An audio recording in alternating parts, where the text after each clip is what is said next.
Greetings from Hopalong Hollow. This is Jerry, and today we are going to be talking about working in some problem areas that you may have in your yard the way we have them in ours. We have a lot of slopes, a lot of uneven land, and this is an example of a slope that we took care of I guess it's been about 2 years ago when I put in all these raised beds. Now, this is basically for vegetables and fruits, and most of the beds aren't even filled up yet. But it's on the other side of this where there's a very difficult slope that I'm going to be working on today and try to come up with some solutions in a steep slope, planting on a steep slope, and putting steps up a steep slope. Now, these steps I put in when we did the raised beds here, and these are going straight up to the pump house, which is great, but I needed some on the other side coming out the back door, so that's where we're going today. There's a lot of noise out here today. The neighbors are doing something over there on their property. This has been a project long in the making. This was the stairway to nowhere. It just stopped right there, and it still had to continue up that hill, but it's been like this for years because these are concrete slabs from the patio we tore out, and I didn't have any more of them. And so I didn't know how I was going to finish this hill, these steps going up this steep slope to the pump house and then on up to the barn. So for years it had just been just like this with nothing further up the hill. So we were going to use these foundation stones, which we got from a salvage yard about 15 years ago. We probably have 30 or 40 of them, and I have used them as steps in several other areas, but they are so heavy you simply cannot move them from their location behind the potting shed. Trying to lift heavy things like this, we don't have the equipment to move it, so it sits there in a pile, and someday it may come to use for another building structure of some sort. But in the meantime, I was so tired of the steps, and I had visions of this going up the hill in a really neat way, and so we did find a way to do it with just what we had on hand that was lightweight. So once again, using the trees that we've cut down, large limbs cut in pieces that have been used all over the place, actually. We are building a stairway up to the top, to the pump house, because there's blackberry bushes up there, and I need to come up this way quite often. And so here's what we did. This hill has been an eyesore to me ever since I made the slope garden. I want you to look at it right here. It just said ugly eyesore. You see all the weeds right there. This whole slope was covered in those weeds, except down here where I had started slowly putting in a flower garden. I tried growing squashes and pumpkins down the hill. It didn't work. I tried corn. It didn't work. This entire slope right here was simply covered in these nasty little chickweeds and other nasty, pervasive little monstrous weeds. So the first 3 days up here, I dug up all the weeds, and then we started to build the steps. It's really easy to do, actually. So first you just have to get those logs in place. They're all different sizes. They start out on the bottom a lot longer, and then as you get to the top, they get smaller. That's just because these are the sizes that I had. It wasn't in the plan. It would have been great if they were all the same size. I kind of like it this way. That's very funky looking. So that's the first thing you do, and then you have to get them in place. I always use rebar. It is so pretty. It's so much better than using wood, which just is going to rot out eventually. So that will really hold those in place. And now as we go along, we are using old brick as well. I say we because I couldn't have done this without James' help. I mean, he got all these stones over here for me. He liberated them from another garden bed that I had, and I really needed them for the lining on this side. We have old bricks, which we're incorporating into the gravel. This is the very, very fine gravel. And then on top of that, we will add the larger rocks. And so far, I'm really liking the look of it. It's very much in keeping with our Edwardian house and gardens. As is usually the case, piles and piles of weeds came out of here. It was mostly chickweed. It was just that horrible, insidious little thing, that chickweed.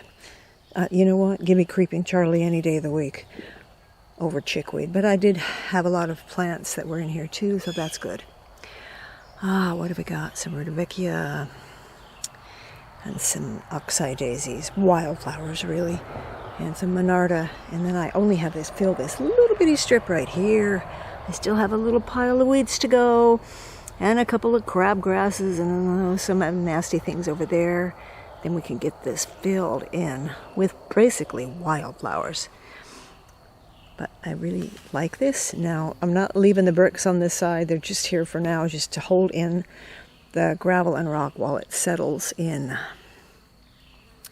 But this side, I'm not putting any flowers in here. I am going to put a couple small trees along the edge here as you walk up for just a pleasant shady walk. And the rest of it is going back to grass and red clover. And just got to get that in though before the weeds come back, because if you have a vacant spot, it will be filled with something. When there's a void, the void does get filled. So I've got to be snappy on that one and start getting some clover in right away.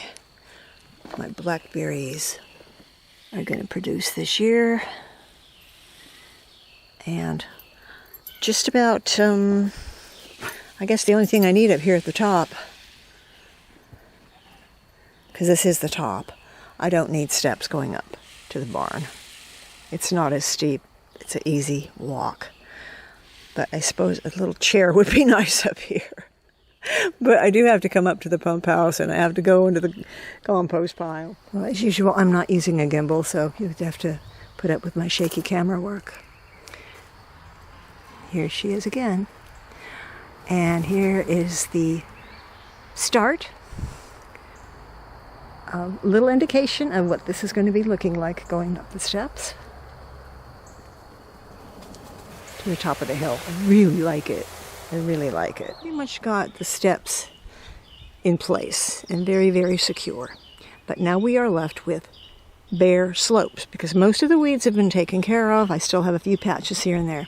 But for the most part, we've got an empty void here, which needs to be filled pretty quickly, or those weeds will be right back within a month. This will be filled with weeds again. So I have to go around finding some plants to fill these strips. Now these were plants I put in last year when I started my attempt at getting this slope under control, and they do really well on a slope. And they are easy care plants because they're natives. So the oxeye daisy, autumn joy sedum, I've got oregano down there, I've got roses blooming in a small tree. I'm definitely putting in some pink primrose because that is a great ground cover. But it's got to be covered here pretty quickly. And in order for the soil not to erode and the plants to stay in place as they grow, there are a few things that I have to do to anchor those plants. I'm surveying my kingdom from up here at the top. We put a nice little landing, something of a landing. She is my best little garden pal. This is sassafras. Whenever I start digging, she is there with me, helping me out because she likes to get the grubs. Don't you, sweetie? She's such a funny girl. Anyway, so up here at the top, I guess I had the foresight last year to put in some monarda bee balm and to put a lot of the oxeye daisy up here because they're a natural plant. They're just a native here. And so they are holding the soil pretty well up here at the top.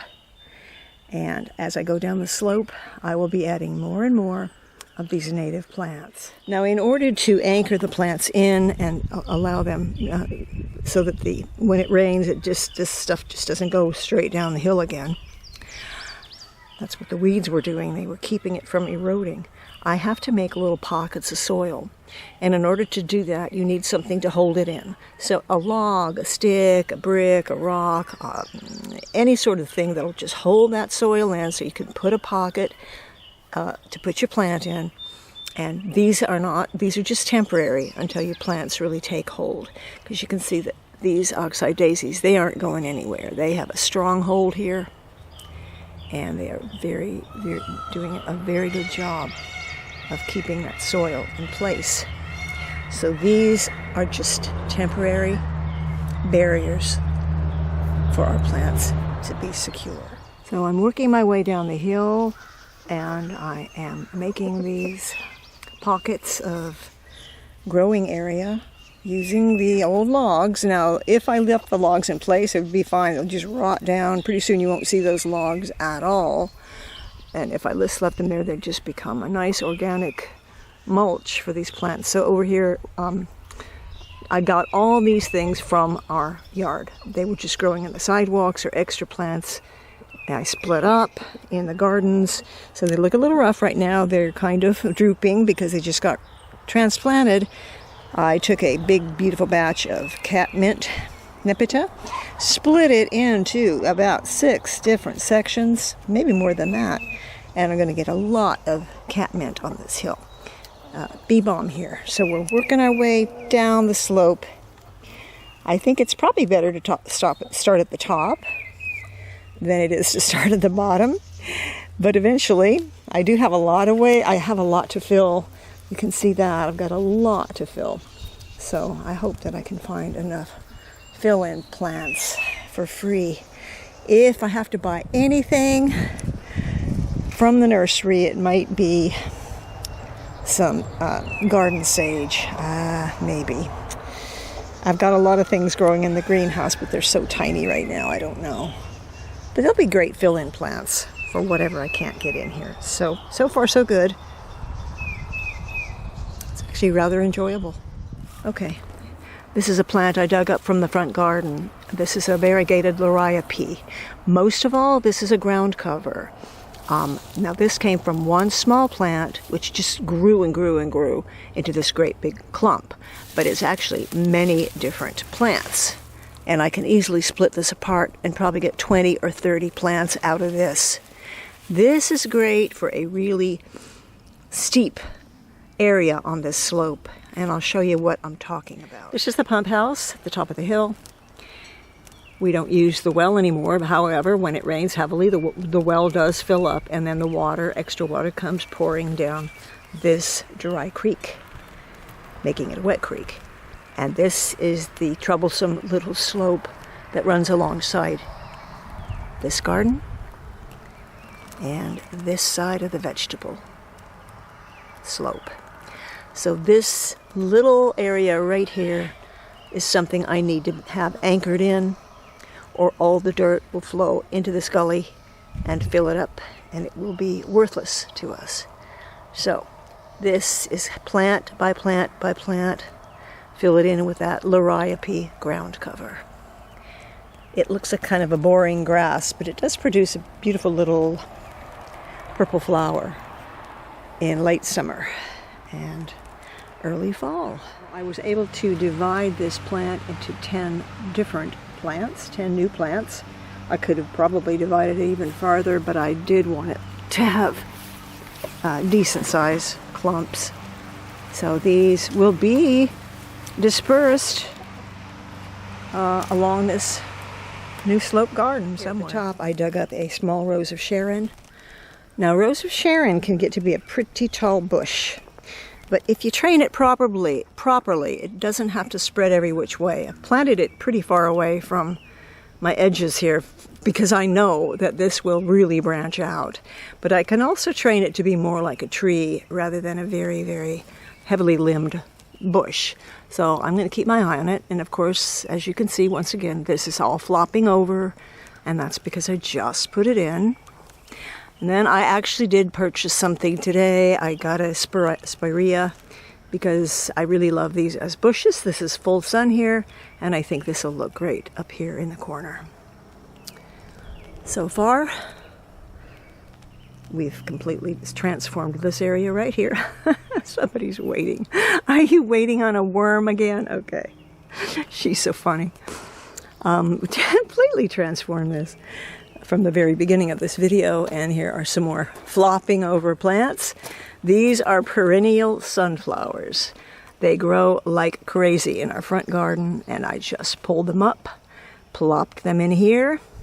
A lot of them I cut way down to give them a chance to revive from the bottom, because these get really tall, and I'm talking 10 to 12 feet tall. I don't really want them that tall. I'd rather they bush out and fill up this area at the very top.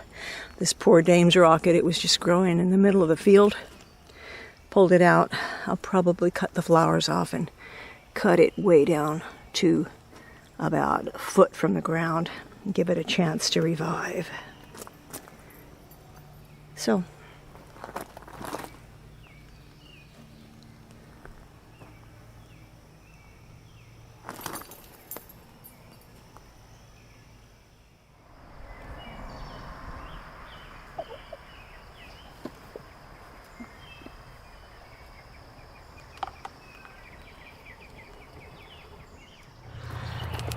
now, I tell you that those chickens are my helpers, but the fact of the matter is they're only helping me when I pull weeds. After I start planting things, they're nothing but a nuisance.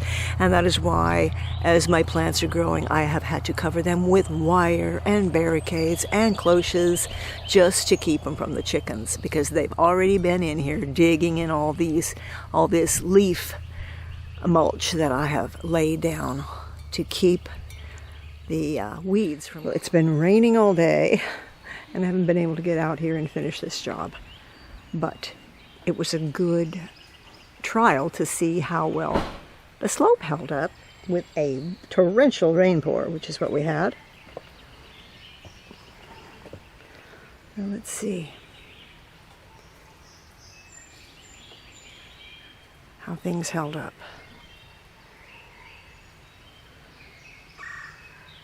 Over to the side here we have a couple rustic garden beds, and you can see the drooping primrose as it has gotten waterlogged.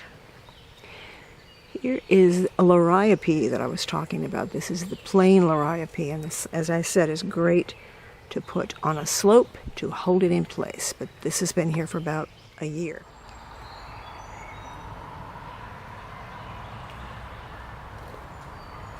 So these plants that I put in about a year ago, I didn't get very far up the slope, as I told you before, last year, but I did get a lot of great anchor plants here. So the sedum joy, the joe pye, the sage, the Shasta daisies, the oregano.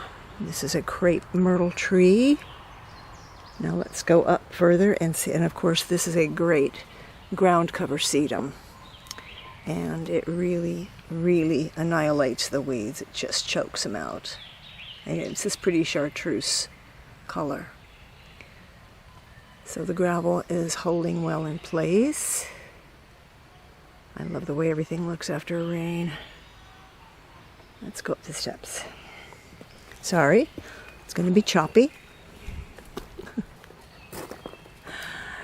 Here's my empty slope, which is going to have grass.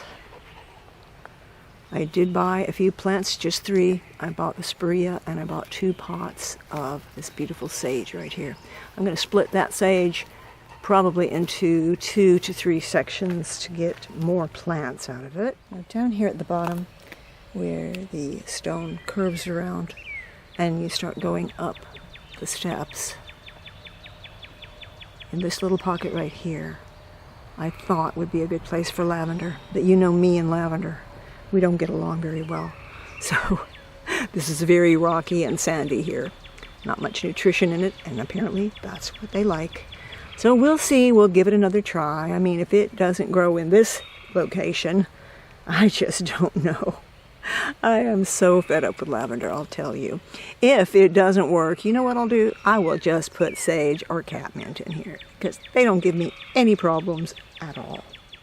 I misspoke when I said earlier in the video that rebar was pretty. No, rebar's not pretty, but it is very solid and very sturdy. But when you put that rebar in, make sure you get some end caps, like little rubber caps to put on the tops, because these things can be a little bit dangerous if you would trip and fall. And they're sticking out just a little bit. You really need to get those covered on the top. Another thing about the mulch, I mentioned before, I never buy mulch.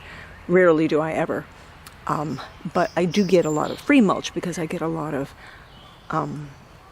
leaf mold, dried out leaves and that sort of thing from the pond bed. And that's what I've used here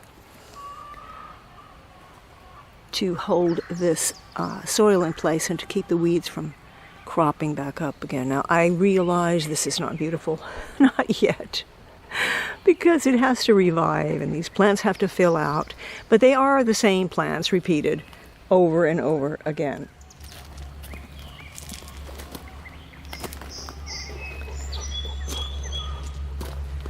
Now, instead of using that variegated liriope along that little steep slope along the edge there, I just used my good old standby violets, because I don't know why I forgot about violets, because they are the absolute best ground covers in the world, and they will hold in that little bank where that dry creek runs from the pump house. So, disregard the garden over there, the land over there to the right. That is a completely different space and a completely different plan. When I started this project, I really didn't have any plans. In fact, it was sort of impromptu, if you know what I mean. I really didn't know what I was going to do completely. So as we moved along, it progressed. And that's how I ended up with this little courtyard up at the top. I found a metal barrel galvanized pail without a bottom, and I put some cherry tomatoes. I had extra cherry tomatoes and some sweet mint because they are good companions right up here at the very top. And then this is where I put the liriope, some of it. This will just fill in and it'll be great. Put grass here. This corner up at the top has the Rose of Sharon tree, the spirea, a couple of those of variegated liriope, and we will also have some of these native daisies up here at the top. And then the rest of this will be planted in grass and clover, as I said, all the way up to the blackberry bushes. I found this funny old green chair in my friend's barn. She gave it to me, and it's just made of metal and wood, but it's perfect for here. It's actually pretty comfortable, and you can see that it's going to look pretty nice, I think, going down that hill. And when all the vegetables and plants are growing in those raised galvanized beds, I think the look will be very pleasant. I'm going to love it up here. I'm just going to love it up here. It's just another place to sit. Isn't it funny? I didn't need another garden. I didn't need another garden.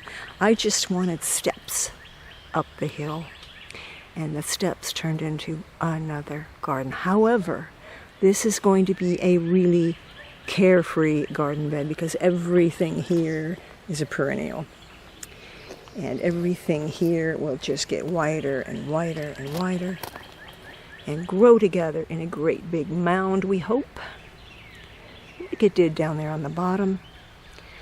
And when all the plants go dormant in the winter, I will just cover this hill with leaf mold and compost and mulch just to make sure that those weeds don't reappear in the spring. We will come back here in a couple weeks and just take a look at how the plants have filled out and if they have done what I hope that they will do. And I was going to take you to our little bee yard this video. However, the chickens got in there and they really messed something up, so I couldn't film it. So maybe next time. But in the meantime, I've got to go plant this corn. Well, that'll be tomorrow. And a few other vegetables from out of the greenhouse into those raised beds down there. So they look pretty crummy too. And one more thing, this area right here is unfinished. It's on the other side of that little dry creek, and this is not going to have flowers in it. That I have yet to figure out what to do. I might try to grow pumpkins or squash down this little slope again. Any ideas would be much appreciated. This is pretty poor soil here, but it can be enriched. But I really don't want another flower bed up here. So I would appreciate any ideas you might have for this little strip here on the other side of the flower border. Oh, and another thing. This is not like, planting on a slope is very different than planting a garden border, which is up against a house or a fence. Because in that case, you're putting the short things in front, the tall things in back, and that's pretty easy. But in a case like this, on a slope, you are looking at your garden from 4 different angles, from the top, from the bottom, and both sides. So that is how you have to plan accordingly to height of your plants. I've tended here to just mix and match them, sort of keeping the tall ones, like the bee balm, bergamot, in the center, but we'll see how things turn out, and it could be a pretty interesting mishmash. But until next time, in Hopalong Hollow, this is Jerry. Thank you for coming, and I'll see you next time.